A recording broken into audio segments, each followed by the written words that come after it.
that's another thing about this last session, is that we would go on stage at a sound check or in the studio, and we would make this stuff up.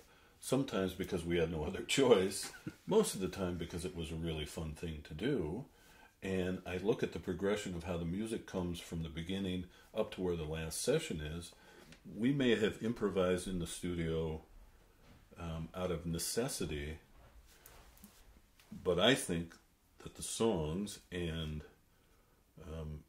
particularly the way that you wrote them were somewhat more methodically put together than we had ever done before.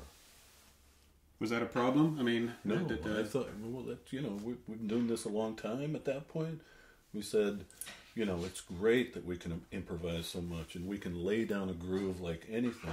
Half the times you were making up the lyrics the night of the show, which we also loved. It was great. And then all of a sudden we come to the last session and you have a very distinct set of songs, and not songs that you had written just because the words somehow fit the groove. Suddenly you were more accountable to your own experience, drawing from what was immediately around you, as I recall, something that pertained personally to you. I'm not a songwriter, so, but I do know that if you're really going to write, you're going to write what means something to you.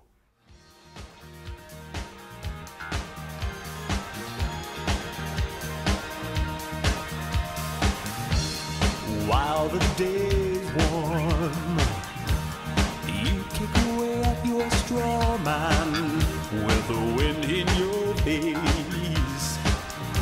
You wish he would blow away. You fall to your knees in the field of your brother. You and your silence, you and your man of straw sleeping.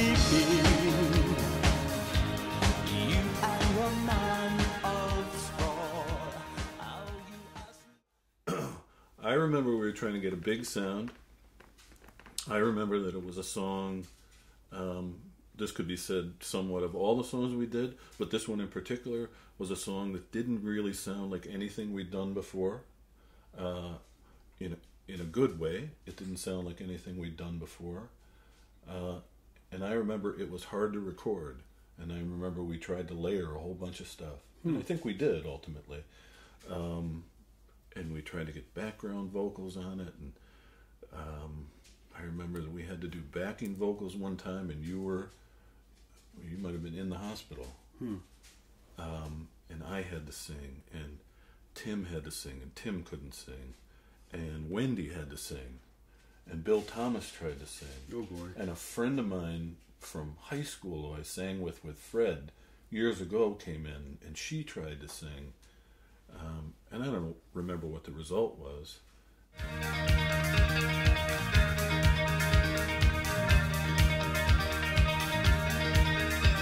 Zip down.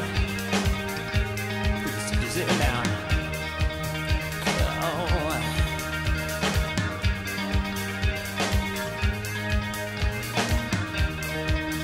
But in terms of the sound, the groups that I was really kind of into at the time, there was a group called the Chameleons. And Big Country. Remember Big Country? Big Country. And it was just this huge... We did. I remember referring to Big Country when we started playing that groove. That song, actually, I still do that in my acoustic. Yes. So that... Yeah.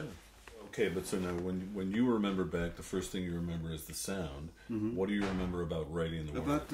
Well, the only thing I remember about writing the words was just... again, the whole idea was just unconditional love. Yes. And that you have this woman who her parents know that she's out of her mind. I mean, gosh, she has a relationship, a friendship with a scarecrow.